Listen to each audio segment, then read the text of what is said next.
Is this still your expectation after looking at the December FOMC minutes? It is for the year as a whole. Now, the dollar has been going up basically for 6 months as the Fed has pivoted in a hawkish direction.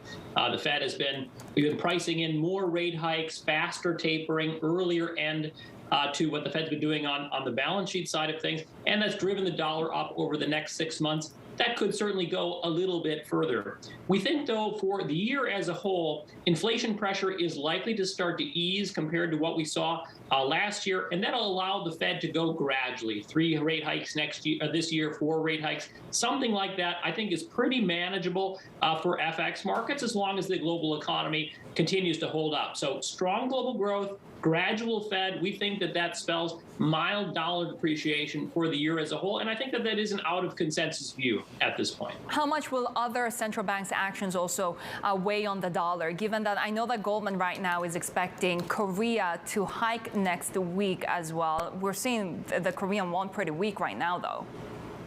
That's right. We think the Bank of Korea goes next week. We think there will be a lot of G10 central banks raising rates. Obviously, the Bank of England has moved. We think the Bank of Canada comes next. So that's another reason to think that Fed rate hikes don't necessarily mean one-for-one dollar appreciation.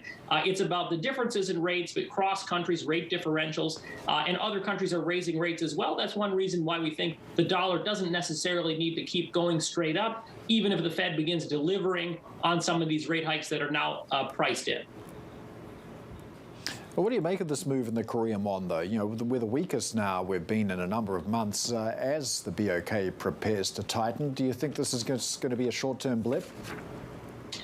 I think we've priced in a lot. I think for the Korean won with a rate hike next week, I think we can see some stability. Now, it is the case that Asian economies wear more risk from Omicron-related outbreaks than other regions, given relatively low levels of immunity at this point. So, Korea's COVID situation has been getting better on the margin recently. But I think Asian exchange rates in general are being affected a little bit from Omicron risk. That could be partly driving dollar Korea higher. But we think a lot priced in. We should begin to stabilize around these levels with a rate hike next week. What about this yen weakness we're seeing at the moment? Is that a function of that lack of concern over Omicron risk that you're describing? I think the yen is a little bit different. What's happening really in developed markets generally is that we're accelerating the end game from COVID. We are seeing a lot of infections, but maybe a less severe disease. That's leading markets to revise up expectations for where growth is going and leading rates to move up quite a bit in both the U.S. And in Europe at the long end of the yield curve. The yen tends to weaken when we see that. I think dollar yen moving higher, very consistent with what we've been seeing on the rate side of things. There is probably still some upside risk to U.S. Treasury yields here, European rates, and therefore some further moderate upside risk to dollar yen. Now, we've had a big move already, but the yen should continue to be on the back foot as long as U.S. rates continue to push higher. And you don't expect the BOJ to change gear at all, given that we are now seeing the real effective exchange rate also falling to record lows. If prices, by any chance in Japan, I know that it hasn't happened in so many years, starts to creep up?